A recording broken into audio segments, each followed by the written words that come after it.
ಎಲ್ಲರಿಗೂ ವರಮಹಾಲಕ್ಷ್ಮಿ ಹಬ್ಬದ ಶುಭಾಶಯಗಳು. ಹಾಗೆಯೇ ಶುಭ ಮುಂಜಾನೆ.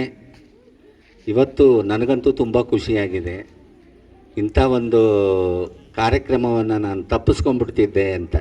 ಯಾಕಪ್ಪ ಅಂತಂದರೆ ನಾನಿವತ್ತು ಬೆಳಗ್ಗೆ 10 ಗಂಟೆಗೆ ಬೆಂಗಳೂರಿಗೆ ಹೋಗ್ಬೇಕು. ನಾಳೆ ಬೆಳಗ್ಗೆ 9 ಗಂಟೆಗೆ ಒಂದು ಕಾರ್ಯಕ್ರಮ ಇದೆ ಬೆಂಗಳೂರಲ್ಲಿ. ಆ ಕಾರ್ಯಕ್ರಮಕ್ಕೆ ಹೋಗ್ಬೇಕಂತಂದರೆ ಮತ್ತೆ ನಮ್ಮ ಇಲಾಖೆ ಡೈರೆಕ್ಟರ್ ಫೋನ್ ಮಾಡಿ, ಅಮ್ಮ ಸಂಜೆ ಒಂದು ಕಾರ್ಯಕ್ರಮ ಇದೆ, ಇಲಾಖೆ ಕಡೆಯಿಂದ ನೀವು ಉಳ್ಕೊಳ್ಳೇಬೇಕು, ಬೆಳಗ್ಗೆ ಹೋಗ್ರಿ ಅಂದರು. ಆಯ್ತು ರೀ ಅಂತ ಒಪ್ಕೊಂಡೆ. ಆಮೇಲೆ ಶಾಲೆಯಿಂದ ಮತ್ತೆ ಇನ್ನೊಂದು 4 ಜನ ಮನೆಗೆ ಬಂದು, ಬೆಳಗ್ಗೆ ನಮ್ಮ ಸಾರದ ಹುಟ್ಟು ಹಬ್ಬ ಇದೆ, ಸ್ಮರಣ ಸಂಚಿಕೆ ಬಿಡುಗಡೆ ಇದೆ ಅಮ್ಮ, ನೀವು ಖಂಡಿತ ಬರಲೇಬೇಕು ಅಂದರು. ಆಯಿತು ಅಂತ ಒಪ್ಕೊಂಡೆ. ಅದಾದ ನಂತರ ಮತ್ತೆ ಇಲ್ಲೊಂದು ಮೊಬೈಲ್ ಅಂಗಡಿ ಓಪನಿಂಗ್ ಇದೆ ಅಂತೆ, ಅವ್ರು ಬಂದು ಕರೆದ್ರು. ಆಯ್ತಪ್ಪ, ಮಂಜಣ್ಣವ್ರ ಬರ್ತ್ಡೇ ಇದೆ, ಅದು ಮುಗಿಸ್ಕೊಂಡು ನಿಮ್ಮಲ್ಲಿಗೆ ಬರ್ತೀನಿ ಅಂತ ಹೇಳಿದೆ. ಇವತ್ತು ನಾನೇನಾರು ಅಲ್ಲಿಗೆ ಹೋಗ್ಬಿಟ್ಟಿದ್ರೆ ಇದನ್ನೆಲ್ಲ ಕಳ್ಕೊಂಡ್ಬಿಡ್ತಿದ್ನಲ್ಲ, ಅವ್ರ ಹುಟ್ಟು ಹಬ್ಬ ಅಂತ. ನಾನು ಇಲ್ಲಿ ಕೂತ್ಕೊಂಡೆ, ನಾನು ಅಲ್ಲಿ ಬಂದೆ. ಅಲ್ಲಿ ಬರಬೇಕಾದ್ರೆ ನನಗೆ 2021ರಲ್ಲಿ ನನಗೆ ಪದ್ಮಶ್ರೀ ಬಂದಾಗ ದೊಡ್ಡ ಸಮಾರಂಭವನ್ನು ಮಾಡಿದರು. ಅಲ್ಲೆಲ್ಲ ನನ್ನ ಫೋಟೋಗಳಿದ್ವು, ಅಲ್ಲೆಲ್ಲ ನನ್ನ ಫೋಟೋಗಳು ಸ್ಟ್ಯಾಂಡ್ ಮಾಡಿ ಎಲ್ಲ ಫೋಟೋಗಳು, ಎಲ್ಲ ಪಾತ್ರದ ಫೋಟೋಗಳು, ನೃತ್ಯದ ಫೋಟೋಗಳು, ಎಲ್ಲ ಫೋಟೋಗಳನ್ನು ಹಾಕಿ ನನ್ನ ಸ್ವಾಗತ ಮಾಡಿಕೊಂಡಿದ್ರು. ಅದು ಇಡೀ ನಮ್ಮ ಅವಳಿ ಜಿಲ್ಲೆಗಳಲ್ಲಿ ಯಾರೂ ಮಾಡಿಲ್ಲ. ಬಳ್ಳಾರಿ ಜಿಲ್ಲೆ, ವಿಜಯನಗರ ಜಿಲ್ಲೆಯಲ್ಲಿ ಯಾರು ಆ ಥರದ ಒಂದು ಸನ್ಮಾನವನ್ನು ನನಗೆ ಮಾಡಿಲ್ಲ. ಅವತ್ತು ಇಂದುಮತಿ ಅವ್ರನ್ನ ಕರೆದಿದ್ದರು. ಅವತ್ತಂತೂ ತುಂಬ ಖುಷಿ. ಅದೆಲ್ಲ ನೆನಪು. ನಾನಲ್ಲಿ ಕಾರ್ಯಕ್ಕೆ ಬರ್ಬೇಕಾದ್ರೆ ಇಲ್ಲೆಲ್ಲ ಸ್ಟ್ಯಾಂಡ್ಗಳಿದ್ವಲ್ಲ ಫೋಟೋದು ಅಂತ ಇದೆ. ಅಲ್ಲೆಲ್ಲ ಮಕ್ಕಳೆಲ್ಲ ಸೆಲ್ಫಿ ತಗೊತಿದ್ರು, ಪೋಷಕರೆಲ್ಲ ಸೆಲ್ಫಿ ತಗೊಳ್ತಾ ಇದ್ರು. ಅದು ನೋಡಿ ನನಗೆಷ್ಟು ಖುಷಿಯಾಗಿತ್ತು. ನನ್ನ ಊರಲ್ಲಿ ಇಷ್ಟು ದೊಡ್ಡ ಒಂದು ಸನ್ಮಾನವನ್ನು ಮಾಡ್ತಾ ಇದ್ದಾರಲ್ಲ ಅಂತ. ಅಷ್ಟು ಆ ದೃಶ್ಯಗಳೆಲ್ಲ ನನಗೆ ಕಣ್ಣಿಗೆ ಕಟ್ತಾ ಇದ್ದು ಇವತ್ತು ಬರಬೇಕಾದ್ರೆ. ತುಂಬ ಖುಷಿಯಾಯಿತು. ಇವತ್ತು ಸ್ಮರಣ ಸಂಚಿಕೆ ಬಿಡುಗಡೆ ಆಗಿದ್ದಂತೂ ಇನ್ನೊಂದು ಭಾಗ ಆ ಖುಷಿ. ಅದು ಅಲ್ಲದೆ ವರಮಹಾಲಕ್ಷ್ಮಿ ದಿವಸ ಹುಟ್ಟಿದಂಥ ಲಕ್ಷ್ಮಿಯ ಪುತ್ರ ಮಂಜಣ್ಣನವರ ಬರ್ತ್ಡೇ ಇವತ್ತು. ಆ ಹುಟ್ಟು ಹಬ್ಬದ ಶುಭಾಶಯಗಳು ಅಂತ ಹೇಳೋದಕ್ಕೆ ನನಗೆ ತುಂಬ ಖುಷಿ ಆಗ್ತಾ ಇದೆ. ಒಂದು ಸಂಸ್ಥೆಯನ್ನು ಕಟ್ಟಿ 3 ವರ್ಷ 4 ವರ್ಷಕ್ಕೆ ಬಿದ್ದೋಗ್ಬಿಡ್ತಾವೆ. ನಾನು ಇಡೀ ಕರ್ನಾಟಕ ರಾಜ್ಯ, ಹೊರ ರಾಜ್ಯ ಎಲ್ಲ ಓಡಾಡ್ತಾ ಇರ್ತೀನಿ. ಸಂಸ್ಥೆಗಳು ಬಿದ್ದೋಗ್ಬಿಡ್ತಾವೆ, ಅವ್ರನ್ನ ಸರಿಯಾಗಿ ತುಗಿಸ್ಕೊಂಡಕ್ಕೆ ಆಗೋದೇ ಇಲ್ಲ. ಇವರು ಇಂಥ ಒಂದು ದೊಡ್ಡ, ನೋಡ್ರಿ ನಾವು ಇಲ್ಲಿ ಮರೆಮನೆಳೆಗೆ ಇದೀವಿ ಅಂತ ಅನ್ಸೋದೇ ಇಲ್ಲ. ಈ ಹಸಿರು ವನದ ಮಧ್ಯದಲ್ಲಿ ಕೂತಿರೋದ್ರಿಂದ ನಾವು ಮರೆಮನೆಳೆಗೆ ಇದೀವ ಅಂತ ಅನ್ಸೋದೇ ಇಲ್ಲ. ಅಷ್ಟು ನಿಶಬ್ದವಾಗಿದೆ, ಅಷ್ಟು ಚಂದವಾಗಿದೆ ಈ ಒಂದು ಜಾಗ ಅಂತ ಹೇಳೋದಕ್ಕೆ ಖುಷಿ ಆಗ್ತಾ ಇದೆ.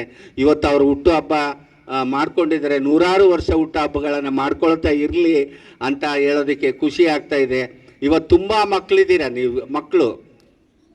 ಮಕ್ಕಳೇ, ನಾನು ನಿಮ್ಮೆಲ್ಲರಿಗೊಂದು ಮಾತು ಹೇಳ್ತೀನಿ. ಡಾಕ್ಟ್ರು ಮಂಜುನಾಥ್ ಸರ್ ಬಗ್ಗೆ ಎಲ್ಲ ಹೇಳಿದ್ದಾರೆ. ನಾನು ಮಕ್ಕಳ ಬಗ್ಗೆ ಒಂದೆರಡು ಮಾತುಗಳನ್ನು ಮಾತಾಡ್ತೀನಿ. ಮಕ್ಕಳೇ, ನಿಜವಾಗಿ ದೇವರು ದೇವಸ್ಥಾನದಲ್ಲಿಲ್ಲ. ದೇವರು ದೇವಸ್ಥಾನದಲ್ಲಿಲ್ಲ. ನೀವು ಮಾಡುವ ಕೆಲಸದಲ್ಲಿ ಪರಮಾತ್ಮ ಇದ್ದಾನೆ. ಇವಾಗ ನಿಮ್ಮ ಮಕ್ಕಳದೆಲ್ಲ ಏನು ಕೆಲಸ? ಓದೋದು ಬರೆಯೋದು, ಅದೇ ಕೆಲಸ. ಅಲ್ಲೇ ನೀವು ಪರಮಾತ್ಮನನ್ನು ಕಾಣಬೇಕು. ನೀವು ದೇವಸ್ಥಾನ ಸುತ್ತರಿದ್ರೆ ವಿದ್ಯೆ ತಲೆಗತ್ತದಿಲ್ಲ. ಭಕ್ತಿ, ಶ್ರದ್ಧೆ, ಪ್ರೀತಿಯಿಂದ ಓದತಕ್ಕಂಥ ಕೆಲಸವನ್ನು ಸಮಯಬದ್ಧರಾಗಿ ಓದಿದ್ದೆ ನಿಜವಾದರೆ ಮುಂದೊಂದು ದಿನ ನೀವು ಸಾಧಕರಾಗ್ತೀರಿ. ಮಕ್ಕಳೇ, ಮುಂದೊಂದು ದಿನ ನೀವು ಸಾಧಕರಾಗ್ತೀರಿ.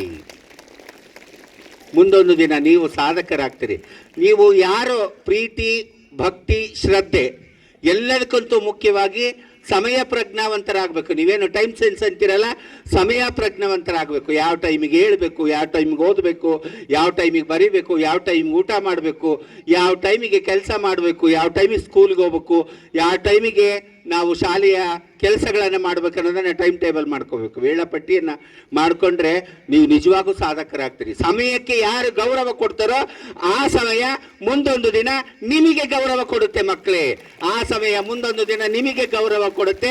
ಸಮಯಕ್ಕೆ ಗೌರವವನ್ನು ಕೊಡ್ರಿ, ಸಮಯವನ್ನು ಕಳಿಬೇಡ್ರಿ, ಸಮಯಕ್ಕೆ ಗೌರವವನ್ನು ಕೊಡ್ರಿ ಅಂತ ಹೇಳ್ತೀನಿ. ಇವತ್ತು ನಾನು ಫೋನ್ ಮಾಡಿದ್ರು 9:00 ಬರ್ತೀವಿ ಅಮ್ಮ ಕರೆಯೋಕ್ಕೆ ಅಂತ. ಆಯ್ತು ರೀ ಬರ್ರಿ ಅಂದೆ. ನಾನು ಇನ್ನೂ ಗಂಜಿ ಕುಡಿದಿದ್ದಿಲ್ಲ, ಅಷ್ಟೇ ಬಾಕಿ ಇತ್ತು. 5 ನಿಮಿಷ ಬಿಟ್ಟು ಬರ್ರಿ ಅಂದೆ ಇವರು. ಯಾಕಂದರೆ ಇವರು ಸರಿಯಾದ ಟೈಮಿಗೆ ಕರ್ಕೊಂಡು ಹೋಗ್ತಾರೆ, ಸರಿಯಾದ ಟೈಮಿಗೆ ಮಾಡ್ತಾರೆ ಅನ್ನೋದು. ನಾನು 21ಕ್ಕೆ ಬರಬೇಕಾದ್ರೆ ಮನೆಗೆ ಹೋಗಿದ್ದಿಲ್ಲ. ನಾನು ಬೆಂಗಳೂರಿಂದ ಬಂದೆ, ಮನೆಗೆ ಹೋಗಿದ್ದಿಲ್ಲ. ದೇವಲಾಪುರ ದಾಟಿದ ಮೇಲೆ ಅಲ್ಲಿ ಮರದ ಕೆಳಗೆ ಕಾರ್ನಿಂದ ನಿಂದಿರ್ಸ್ಕೊಂಡು ಟಿಶ್ಯೂ ಪೇಪರ್ ಒರೆಸ್ಕೊಂಡು ಅಲ್ಲೇ ರೆಡಿಯಾಗಿ ಕಾರ್ನಾಗ ಸೀದಾ ಇಲ್ಲಿಗೆ ಬಂದಿದ್ದು, ಮನೆಗೆ ಹೋಗಿದ್ದಿಲ್ಲ ನಾನು. ಹಂಗೆ ಟೈಮ್ ಸೆನ್ಸ್ ಇರ್ತಕ್ಕಂಥದ್ದು ವಿನಾಯಕ ಶಾಲೆ ಅಂತ ಹೇಳೋದಕ್ಕೆ ಖುಷಿ ಆಗುತ್ತೆ. ನೀವು ಅದನ್ನು ಜೀವನದಲ್ಲಿ ಅಳವಡಿಸ್ಕೊಂಡ್ರೆ ಮುಂದೊಂದು ದಿನ ಮಂಜಮ್ಮನ ಥರ ಸಾಧಕರಾಗ್ತೀರಾ, ಡಾಕ್ಟರ್ ಥರ ಸಾಧಕರಾಗ್ತೀರಾ ಅಂತ ಹೇಳ್ತೀನಿ. ಸಮಯಕ್ಕೆ ಗೌರವವನ್ನು ಕೊಡ್ರಿ ಮಕ್ಕಳೇ, ಸಮಯಕ್ಕೆ ಗೌರವವನ್ನು ಕೊಡ್ರಿ. ಇಲ್ಲಿ ನಾವು ಕೂತೀವಲ್ಲ, ನಾವು ಯಾರು ದೊಡ್ಡವರಲ್ಲ, ಅಲ್ಲಿ ಕೂತ್ಕೊಂಡು ನಾವು ಇಲ್ಲಿಗೆ ಬಂದಿರೋರು, ಅಲ್ಲಿ ಕೂತ್ಕೊಂಡು ಇಲ್ಲಿಗೆ ಬಂದಿರೋರು. ಹಂಗಾಗಿ ನೀವು ಇಲ್ಲಿ ಎಲ್ಲರೂ ಸಮಾನರು, ನಾವ್ಯಾರು ದೊಡ್ಡವರಲ್ಲ. ಇವತ್ತೇನು ನಾನು ಮುತ್ತು ಕಟ್ಟಿಗೆ ಜೋಗಮ್ಮ ಆಗಿನಿ, ಮಂಜಮ್ಮ ಜೋಗಮ್ಮ ಶಾಪ ಕೊಟ್ಟರೆ ನಮಗೇನೇನು ಆಗ್ತತೇನಂತ ಆ ಕಲ್ಪನೆ ನಿಮ್ಮ ತಲೆಯಾಗಿರೋದು ಬೇಡ. ಇವತ್ತು ಕಾವಿ ಬಟ್ಟೆ ಹಾಕಿದ ಒಬ್ಬ ಋಷಿ ನಿಮಗೆ ಬೂದಿ ಉಗ್ಗಿದ, ನೀರು ಉಗ್ಗಿದ್ರು ಅಂದರೆ ನಿಮಗೆ ಒಳ್ಳೇದಾಗತ್ತೆ ಹೊರತು ಕೆಟ್ಟದಂತ ಆಗಲ್ಲ. ಎಲ್ಲರ ಅಂತರಾತ್ಮದಲ್ಲಿ ಪರಮಾತ್ಮ ಇದ್ದಾನೆ, ಎಲ್ಲರ ಅಂತರಾತ್ಮದಲ್ಲಿ ಪರಮಾತ್ಮ ಇದ್ದಾನೆ. ಯಾರು ಯಾರ ಮನಸ್ಸನ್ನು ನೋಯಿಸ್ತಿರೋ ಅವ್ರ ಜೀವನದಲ್ಲಿ ಉದ್ಧಾರ ಆಗೋದಿಲ್ಲ, ಯಾರು ಯಾರನ್ನ ಮನಸ್ಸಿರೋ ಅವರು ಜೀವನದಲ್ಲಿ ಉದ್ಧಾರ ಆಗಲ್ಲ. ಒಬ್ಬ ಮನುಷ್ಯ ಇನ್ನೊಬ್ಬ ಮನುಷ್ಯನಿಗೆ ಗೌರವ ಕೊಟ್ಟಾಗ ನಾವುಗಳು ಆರಾಧಿಸುವಂಥ ದೈವ ನಮಗೆ ಆಶೀರ್ವಾದ ಮಾಡುತ್ತೆ ಮಕ್ಕಳೇ, ನಮಗೆ ಆಶೀರ್ವಾದ ಮಾಡುತ್ತೆ. ಒಬ್ಬರ ಮನಸ್ಸನ್ನು ಯಾವತ್ತೂ ನೋಯ್ಸಕ್ಕೆ ಹೋಗ್ಬೇಡ್ರಿ, ಯಾವತ್ತೂ ನೋಯ್ಸಕ್ಕೆ ಹೋಗ್ಬೇಡ್ರಿ. ಎಲ್ಲರಿಗೂ ಭಕ್ತಿಯಿಂದ, ಶ್ರದ್ಧೆಯಿಂದ, ಪ್ರೀತಿಯಿಂದ ವಿಶ್ವಾಸವನ್ನು ಗಳಿಸ್ಬೇಕು. ಎಲ್ಲರನ್ನ ವಿಶ್ವಾಸವನ್ನು ಗಳಿಸ್ಬೇಕು. ನನ್ನಲ್ಲೂ ದೇವರಿದ್ದಾನೆ, ನಿಮ್ಮಲ್ಲೂ ದೇವರಿದ್ದಾನೆ, ಎಲ್ಲರಲ್ಲೂ ದೇವರಿದ್ದಾನೆ. ಯಾರಿಗೆ ಯಾರು ಶಾಪ ಕೊಡೋಕ್ಕೆ ಸಾಧ್ಯ? ಯಾರಿಗೂ ಯಾರು ಶಾಪ ಕೊಡೋಕ್ಕೆ ಸಾಧ್ಯನೇ ಇಲ್ಲ. ಎಲ್ಲರಿಗೆ ಒಬ್ಬ ಮನುಷ್ಯ ಇನ್ನೊಬ್ಬ ಮನುಷ್ಯನ ಗೌರವ ಕೊಟ್ಟು ಕಾಪಾಡ್ಕೊಂಡು ಬರ್ರಿ ಅಂತ ಹೇಳ್ತೀನಿ. ತುಂಬ ಜನ ಹುಡುಗಿಯರಿದ್ದೀರಿ, ಇಲ್ಲಿ ತುಂಬ ಜನ ಹುಡುಗರಿದ್ದೀರಿ. ನೀವೆಲ್ಲರೂ ಒಳ್ಳೆಯ ವಿದ್ಯಾರ್ಥಿಗಳಾಗಿ ಉನ್ನತ ಮಟ್ಟಕ್ಕೆ ಹೋಗಿ ನಿಮ್ಮ ಭವಿಷ್ಯವನ್ನು ನೀವು ಕಟ್ಕೋಬೇಕು, ನಿಮ್ಮ ಭವಿಷ್ಯವನ್ನು ನೀವು ಕಟ್ಕೋಬೇಕು. ಇಲ್ಲಿ ಯಾರು ಯಾರನ್ನ ಗುರ್ಸೋದೇ ಇಲ್ಲ, ಇಲ್ಲಿ ಯಾರು ಯಾರನ್ನ ಗುರ್ಸೋದಿಲ್ಲ. ನನ್ನನ್ನು ನಾನು ಗುರುತಿಸುವಂಥ ಕೆಲಸವನ್ನು ಮಾಡಬೇಕು ಮಕ್ಕಳೇ. ನಮ್ಮನ್ನು ನಾವೇ ಗುರುತಿಸ್ಕೋಬೇಕು, ನಮ್ಮನ್ನು ನಾವೇ ಗುರುತಿಸ್ಕೊಳ್ತಂತೆ ಕೆಲಸ ಮಾಡಿದರೆ ಮಾತ್ರ ಎಲ್ಲರೂ ನಮ್ಮನ್ನು ಗುರುತಿಸ್ತಾರೆ. ನಾನು ಹೆಣ್ಣಾಗಿ ಹುಟ್ಟಲಿಲ್ಲ, ಗಂಡಾಗಿ ಹುಟ್ಟಲಿಲ್ಲ, ಗಂಡಾಗಿ ಹುಟ್ಟಿದ್ರೂ ಹೆಣ್ಣಾಗಿ ಪರಿವರ್ತನೆ ಆದೆ. ಈ ಕಡೆ ಹೆಣ್ಣಿನ ಸಮಾಜದಿಂದ ದೂರು, ಇತ್ತ ಗಂಡಿನ ಕಡೆ ಸಮಾಜದಿಂದ ದೂರು, ಒಟ್ಟು ಸಂಬಂಧಿಕರು ಮನೆಯವ್ರ ಕಡೆಯಿಂದ ಎಲ್ಲ ದೂರ ಇದ್ದೆ.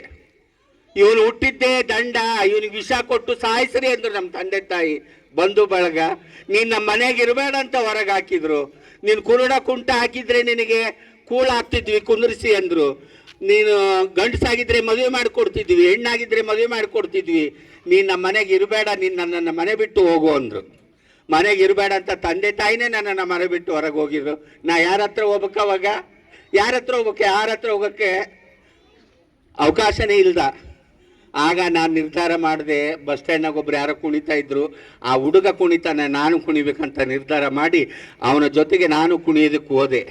ಅದನ್ನು ನನ್ನ ಕಲೆಯನ್ನಾಗಿ, ನನ್ನ ಜೀವನವನ್ನಾಗಿ ಅದನ್ನು ಸ್ವೀಕಾರ ಮಾಡಿದೆ. ಅವ್ರು ಹೇಳಿದ್ದನ್ನೆಲ್ಲ ಕಲ್ತ್ಕೊಂಡೆ ನಾನು, ಅವ್ರು ಹೇಳಿದ್ದನ್ನೆಲ್ಲ ಮಾಡಿದೆ ನಾನು. ಅವ್ರು ಮಾಡಿದ ನಂತರ ಮತ್ತೆ ನಾನು 86ರಾಗ ಇಲ್ಲಿಗೆ ಚಿಲ್ಕನಟ್ಟಿಗೆ ಬಂದೆ. ಅಲ್ಲಿ ಯಾರೋ ಸಹಾಯದಿಂದ ಅಲ್ಲೊಂದು ಮನೆ ಬಾಡಿಗೆ ಮಾಡ್ಕೊಂಡು 50 ರೂಪಾಯಿ ಅಲ್ಲಿದ್ದೆ. ಈಗ ಬೆಳಗ್ಗೆ ಒಂದು 5 kg ಇಡ್ಲಿ ಚಟ್ನಿ ಮಾಡಿ ಊರೊಳಗೆ ಹೋಗಿ ಮಾರ್ಕೊಂಬರ್ತಿದ್ದೆ. ಸಂಜೆ 5, 6, 7, 3 ಕ್ಲಾಸ್ ಟ್ಯೂಷನ್ ಹೇಳ್ಕೊಡ್ತಿದ್ದೆ. ಆಗ ನನ್ನ ಗುರು ಕಾಳವ ಜೋಗ್ತಿ ಪರಿಚಯ ಆದರು. ಅವ್ರ ಪರಿಚಯ ಆದಮೇಲೆ ಅವರ ದಾರಿಯಲ್ಲಿ ನಡೆದು ಹಳ್ಳಿಯ ಗುಡಿಸಲಿನಿಂದ ದೆಹಲಿಯ ಪಾರ್ಲಿಮೆಂಟ್ವರೆಗೆ ನನ್ನ ಜಾನಪದ ಕಲೆ ನನ್ನನ್ನು ಕರ್ಕೊಂಡು ಹೋಗ್ತು ಅಂತ ಹೇಳ್ತೀನಿ ಮಕ್ಕಳೇ, ಕರ್ಕೊಂಡು ಹೋಯ್ತು ಅಂತ ಹೇಳ್ತೀನಿ. ಇವತ್ತಂಗೆ ನಾವೇನು ಕೆಲಸ ಮಾಡ್ತೀವಿ ಅಂದರೆ ಭಕ್ತಿಯಿಂದ ಕೆಲಸ ಮಾಡೋ, ಪ್ರೀತಿಯಿಂದ ಮಾಡಬೇಕು. ನಾವು ಪ್ರೀತಿಯಿಂದ ಒಂದು ಲೋಟ ಹಾಲು ಹಾಕಿ, ನೀರು ಹಾಕಿ, ಪುಡಿ ಹಾಕಿ, ಸಕ್ಕರೆ ಹಾಕಿ ಪ್ರೀತಿಯಿಂದ ಮಾಡಿದರೆ ಆ ಟೀ ತುಂಬ ಚೆನ್ನಾಗಾಗುತ್ತೆ, ಆ ಟೀ ತುಂಬ ಚೆನ್ನಾಗುತ್ತೆ. ನೀವು ಹಂಗೆ ಭಕ್ತಿಯಿಂದ, ಪ್ರೀತಿಯಿಂದ, ವಿಶ್ವಾಸದಿಂದ, ಸಮಯ ಪ್ರಜ್ಞಾವಂತರಾಗಿ ನೀವು ಓದ್ಕೊಂಡು ಬರೆದಿದ್ದೆ ನಿಜವಾದರೆ ನೀವು ಫಸ್ಟ್ ರ್ಯಾಂಕ್ ಬರ್ತೀರ, ನೀವು ಫಸ್ಟ್ ರ್ಯಾಂಕ್ ಬರ್ತೀರ. ನಮ್ಮ ಮನಸ್ಸಿನಂತೆ ಮಹಾದೇವ, ನಮ್ಮ ಮನಸ್ಸಿನಂತೆ ಮಹಾದೇವ. ಅದಕ್ಕೋಸ್ಕರ ಹಿರಿಯರಲ್ಲಿ ಗೌರವವನ್ನು ಕೊಡ್ರಿ, ತಂದೆ ತಾಯಿಯರಿಗೆ ಗೌರವವನ್ನು ಕೊಡ್ರಿ.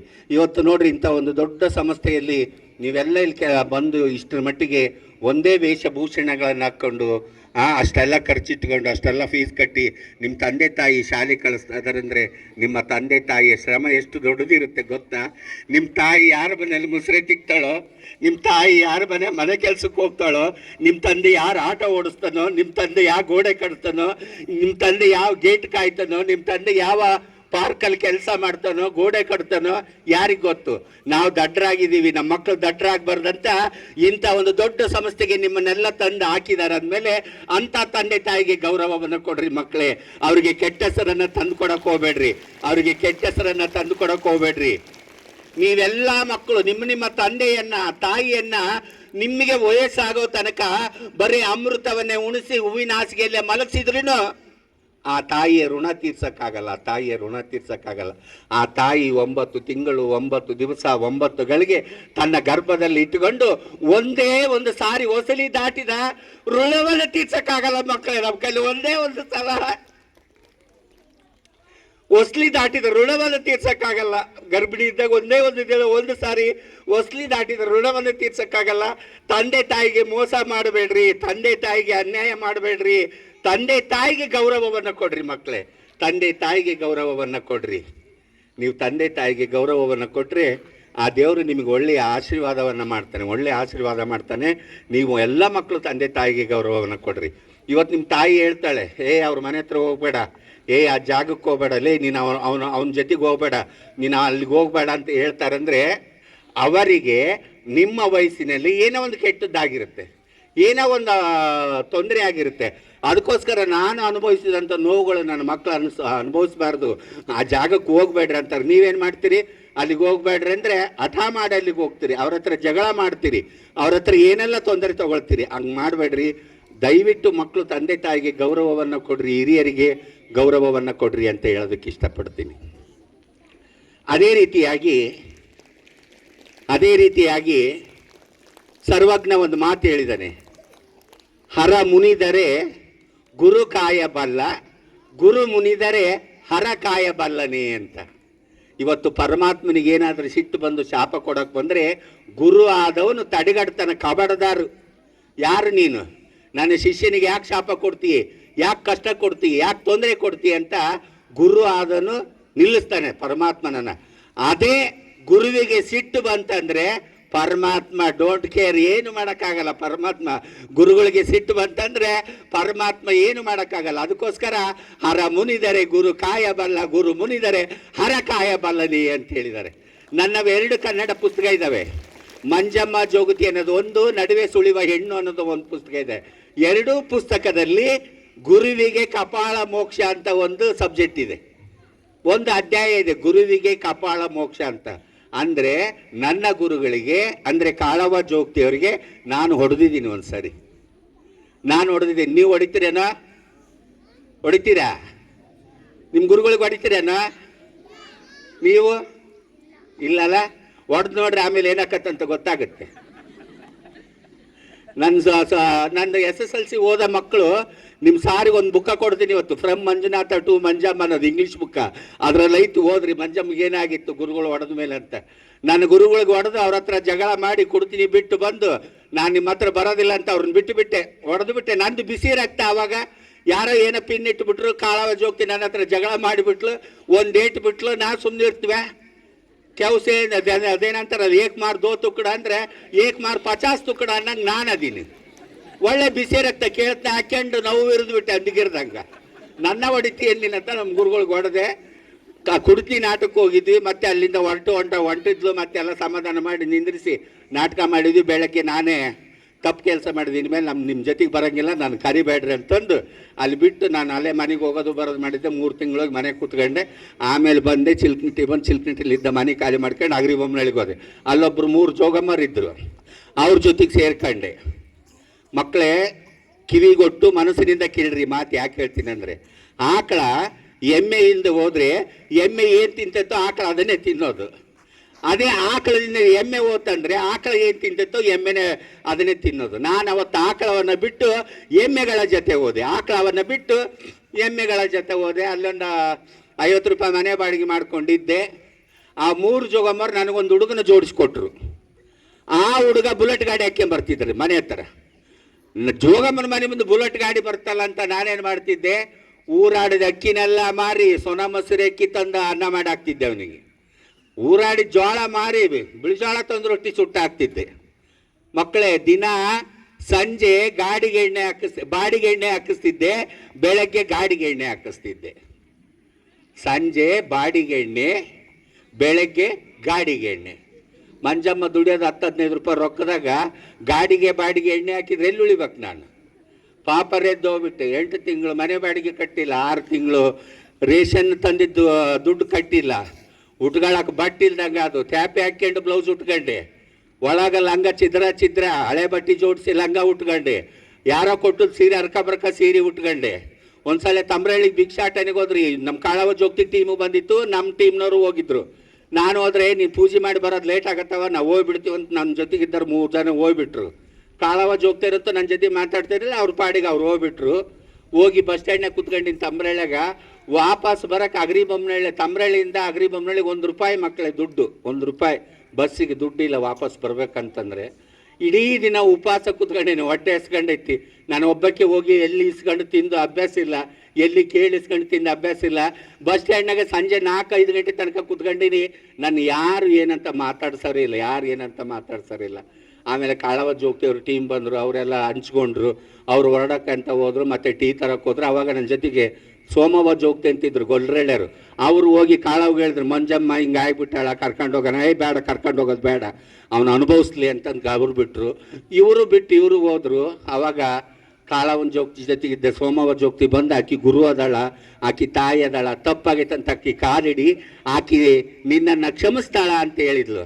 ಆವಾಗ ನಾನು ಬಂದು ನನ್ನ ಕಾಳವ ಜೋಗ್ತಿ ಕಾಲನ್ನು ಹಿಡ್ಕೊಂಡು, ಅವ್ವ ತಪ್ಪಾತವ, ನನಗೆ ಕ್ಷಮಿಸಿಬಿಡವ, ನಾನು ತಪ್ಪು ಮಾಡಿಬಿಟ್ಟೆ ಅಂತ ಗುರುಗಳ ಕಾಲನ್ನು ಹಿಡಿದೆ. ಅವಾಗ ನನ್ನ ಗುರುಗಳು, ನೀನು ದೊಡ್ಡ ಜಾತಕ್ಕೆ ಅವ ಕಾಲಿಗೆ ಬೀಳ್ಬೇಡಬ್ಬ, ಈಗ ಏನಾತಂತಂದು ತನ್ನ ಜೊತೆ ಕರ್ಕೊಂಡು ತಾನು ಕಲ್ತಂಥ ಕಲೆಯನ್ನು ನನಗೆ ದಾರಿ ಎರೆದು, ನೋಡ್ರಿ ಇವತ್ತು ಎಲ್ಲಿಗೆ ಹೋಗೋ ಥರ ನನ್ನನ್ನು ಬೆಳೆಸಿದ್ಲು ನನ್ನ ಗುರು. ನೋಡ್ರಿ ಮಕ್ಕಳೇ, ಅವತ್ತು ಎಲ್ಲಮ್ಮ ಬಂದು ಕಾಪಾಡಿದ್ಲ ಬಸ್ ಸ್ಟ್ಯಾಂಡ್ನಾಗ, ನನಗೆ ಹುಲಿಗೆಮ್ಮ ಬಂದು ಕಾಪಾಡಿದ್ಲ ನನಗೆ ಬಸ್ ಸ್ಟ್ಯಾಂಡ್ನಾಗ, ಹನುಮಪ್ಪ ಬಂದು ಕಾಪಾಡಿದ್ನ? ಯಾರು ಕಾಪಾಡಿದಾರ ಅವತ್ತು? ನನ್ನ ಗುರುಗಳು ಕಾಪಾಡಿದರು. ಅದಕ್ಕೆ ಹರ ಮುನಿದರೆ ಗುರು ಕಾಯಬಲ್ಲ, ಗುರು ಮುನಿದರೆ ಹರ ಕಾಯಬಲ್ಲದೆ ಅಂತ. ಅವತ್ತು ಯಾವ ದೇವರು ಬಂದು ನನ್ನನ್ನು ಕಾಪಾಡಲಿಲ್ಲ, ನನ್ನನ್ನು ಕಾಪಾಡಿದ್ದು ನನ್ನ ಗುರು. ಅದಕ್ಕೋಸ್ಕರ ನಿಮ್ಮ ಗುರುಗಳು ಏನೇನು ಹೇಳ್ತಾರೆ, ನಿಮ್ಮ ಟೀಚರ್ಸ್ ಏನು ಹೇಳ್ತಾರೆ, ನಿಮ್ಮ ಮಿಸ್ಗಳು ಏನು ಹೇಳ್ತಾರೆ, ಅದನ್ನು ಭಕ್ತಿಯಿಂದ ಶ್ರದ್ಧೆಯಿಂದ ಕೆಲಸವನ್ನು ಮಾಡಿರಿ. ಅವ್ರ ಕಾಲಿಂದ ತೋರಿಸಿದ್ರೆ ನೀವು ಕೈಯಿಂದ ಮಾಡಿರಿ. ಅವ್ರು ಹೇಳಿದ ಕೆಲಸಗಳನ್ನೆಲ್ಲ ಭಕ್ತಿಪೂರ್ವಕವಾಗಿ ನೀವು ಮಾಡಿದ್ದೆ ನಿಜವಾದರೆ ಮುಂದೊಂದು ದಿನ ನೀವು ಒಂದು ಪುಸ್ತಕದಲ್ಲಿ ದಾಖಲೆ ಆಗ್ತೀರಿ ಮಕ್ಕಳೇ. ನೀವು ಮುಂದೊಂದು ದಿನ ದಾಖಲೆ ಆಗ್ತೀರಿ ಅಂತ ಹೇಳೋದಕ್ಕೆ ಇಷ್ಟಪಡ್ತೀನಿ. ಇವತ್ತು ನಾವು ಇಲ್ಲೆಲ್ಲ ವೇದಿಕೆ ಮೇಲೆ ಆ ಹುಡುಗಿಯರು ಕೂತಿದ್ರು, ಆ ಸರ್ಗಳು ಕೂತಿದ್ರು, ನಾನು ಕೂತಿದ್ದೆ. ಈ ವೇದಿಕೆ ಒಂದು ಸಮಾನತೆಯ ವೇದಿಕೆ, ಈಕ್ವಾಲಿಟಿ ಸ್ಟೇಜ್. ಇವತ್ತು ಸ್ತ್ರೀಲಿಂಗ ಇತ್ತು, ಪುಲ್ಲಿಂಗ ಇತ್ತು, ತೃತೀಯ ಲಿಂಗನೂ ಇತ್ತು ಈ ವೇದಿಕೆ ಮೇಲೆ. ಸ್ತ್ರೀಲಿಂಗ, ಪುಲ್ಲಿಂಗ, ತೃತೀಯ ಲಿಂಗ, 3 ಲಿಂಗಗಳು ಇಲ್ಲಿದ್ದರಿಂದ ಇವತ್ತಿನ ಕಾರ್ಯಕ್ರಮ ಈಕ್ವಾಲಿಟಿ ಸ್ಟೇಜ್, ಸಮಾನತೆಯ ವೇದಿಕೆ. ಇವತ್ತಿನ ಕಾರ್ಯಕ್ರಮ ಸಮಾನತೆಯ ವೇದಿಕೆ. ಇದು ಸ್ವತಂತ್ರ ಭಾರತ. ನಾನು ನನ್ನ ಇಷ್ಟದಂತೆ, ನೀವು ನಿಮ್ಮ ಇಷ್ಟದಂತೆ ಬದುಕುವ ಹಕ್ಕು ಎಲ್ಲರಿಗೂ ಇದೆ. ಹೆಣ್ಣು ಗಂಡಾಗೋದು ಸಹಜ, ಗಂಡು ಹೆಣ್ಣಾಗೋದು ಸಹಜ. ಇದು ಪ್ರಕೃತಿಯ ನಿಯಮ, ಯಾರ ಕೈಲಿ ತಪ್ಪಿಸೋಕ್ಕಾಗಲ್ಲ. ಮಂಜುನಾಥ್ ಅವ್ರಿಗೊಂದು ಮಾತು ಹೇಳ್ತೀನಿ, ಮಕ್ಕಳು ಬದಲಾಗೋದು 6-7ನೇ ಕ್ಲಾಸಿಗೆ ಬಂದಾಗೆ ಮಕ್ಕಳು ಬದಲಾಗೋದು. ಅಂಥ ಮಕ್ಕಳು ನಿಮ್ಮ ಶಾಲೆಯಲ್ಲಿ ಏನಾರು ಇದ್ದರೆ ಅಂಥ ಮಕ್ಕಳಿಗೆ ದಯವಿಟ್ಟು ಫೀಸನ್ನು ತಗೋಬೇಡ್ರಿ, ಅಂಥ ಮಕ್ಕಳನ್ನು ಹೊರಗೆ ಹಾಕಬೇಡ್ರಿ. ಆ ಮಕ್ಕಳಿಗೆ ಉಚಿತವಾಗಿ ವಿದ್ಯಾಭ್ಯಾಸವನ್ನು ಕೊಡ್ರಿ, ಹುಡುಗಿ ಆಗಿರಲಿ ಹುಡುಗ ಆಗಿರಲಿ. ಅದೇ ರೀತಿ ಮಕ್ಕಳಿಗೆಲ್ಲ ಏನು ಹೇಳ್ತೀನಿ ಅಂದರೆ, ಅಂಥ ಮಕ್ಕಳು ನಿಮ್ಮ ಜೊತೆಗಿದ್ದರೆ ಅವ್ರಿಗೆ ಹೀಯಾಳಿಸ್ಬೇಡ್ರಿ, ಚುಡಾಯಿಸ್ಬೇಡ್ರಿ, ಅವ್ರಿಗೆ ಗೇಲಿ ಮಾಡಬೇಡ್ರಿ, ಅವ್ರಿಗೆ ಓದೋದಕ್ಕೆ ಅವಕಾಶವನ್ನು ಮಾಡಿಕೊಡ್ರಿ. ಇವತ್ತು ನೀವೆಲ್ಲ ಸ್ಕೂಲಿಂದ ಹೊರಗೆ ಹಾಕ್ತೀರಿ, ನಿಮ್ಮ ಸ್ನೇಹದಿಂದ ಹೊರಗೆ ಹಾಕ್ತೀರಿ, ಅದು ಗೊತ್ತಾಗಿ ತಂದೆ ತಾಯಿ ಹೊರಗೆ ಹಾಕ್ತಾರೆ. ತಂದೆ ತಾಯಿ ಹೊರಗೆ ಹಾಕಿದ ತಕ್ಷಣ ಮತ್ತೆ ನನ್ನಂಥವ್ರ ಹತ್ರ ಬರಬೇಕು. ಅವರು ನನ್ನಂಥವ್ರ ಹತ್ರ ಬಂದಾಗ ನಾನು ಅವರಿಗೆ ಎಲ್ಲ ಸರ್ಜರಿ ಮಾಡಿಸ್ತೀನಿ, ಚೆಸ್ಟ್ ಮಾಡಿಸ್ತೀನಿ, ಸರ್ಜರಿ ಮಾಡಿಸ್ತೀನಿ, ಹಾರ್ಮೋನ್ಸ್ ಎಲ್ಲ ಚೇಂಜ್ ಮಾಡಿಸಿದಾಗ 10-15 ಲಕ್ಷ ರೂಪಾಯಿ ಖರ್ಚು ಬರುತ್ತೆ. 10-15 ಲಕ್ಷ ಖರ್ಚು ಬಂದರೆ ಅವರಿಗೆ ತಲೆ ಮೇಲೆ ಸಾಲ ಇಡೋದು 40-50 ಲಕ್ಷ ಸಾಲ ಇಡ್ತಾರೆ. ದೊಡ್ಡವರು 40-50 ಲಕ್ಷ ಸಾಲ ಇಡ್ತಾರೆ. ಆವಾಗ ಅವ್ರೇನು ಮಾಡ್ತಾರೆ, ಭಿಕ್ಷಾಟನೆಗೆ ಶುರು ಮಾಡ್ತಾರೆ, ಸೆಕ್ಸ್ ವರ್ಕಿಗೆ ಶುರು ಮಾಡ್ತಾರೆ, ಟೋಲಲ್ಲಿ ನಿಂದಿರ್ತಾರೆ, ಸಿಗ್ನಲಲ್ಲಿ ನಿಂದಿರ್ತಾರೆ, ಬ್ರೇಕರ್ಗಳಲ್ಲಿ ನಿಂದಿರ್ತಾರೆ. ಟ್ರೈನಲ್ಲಿ ನಿಂದಿರ್ತಾರೆ, ರಾತ್ರಿ ಹೊತ್ತು ಅರೆ ಬರೆ ಬಟ್ಟೆಗಳನ್ನು ಹಾಕ್ಕೊಂಡು ಹೈವೇ ರೋಡಿನಲ್ಲಿ ಬ್ಯಾಟ್ರಿ ಹಿಡ್ಕೊಂಡು ಸೆಕ್ಸ್ ವರ್ಕಿಗೆ ಗಂಡಸರನ್ನ ಕರೆಯೋದಕ್ಕೆ ಶುರು ಮಾಡ್ತಾರೆ. ನಿಮ್ಮ ಹೊಟ್ಟೆಯಲ್ಲಿ ಹುಟ್ಟಿದ ಮಕ್ಕಳು, ನಿಮ್ಮ ಜೊತೆಯಲ್ಲಿ ಹುಟ್ಟಿದ ಮಕ್ಕಳು ಇದನ್ನೆಲ್ಲ ಅನುಭವಿಸಬೇಕಾ? ಅವರು ಇದನ್ನೆಲ್ಲ ಅನುಭವಿಸಬೇಕಾ? ಸರ್ಕಾರ ಇವತ್ತೊಂದು 1% ಮೀಸಲಾತಿಯನ್ನು ಕೊಟ್ಟಿದೆ. ಆ ಮೀಸಲಾತಿ ಒಳಗೆ 4 ಜನ ಟೀಚರ್ ಆಗಿದ್ದಾರೆ ನಮ್ಮ ಕರ್ನಾಟಕ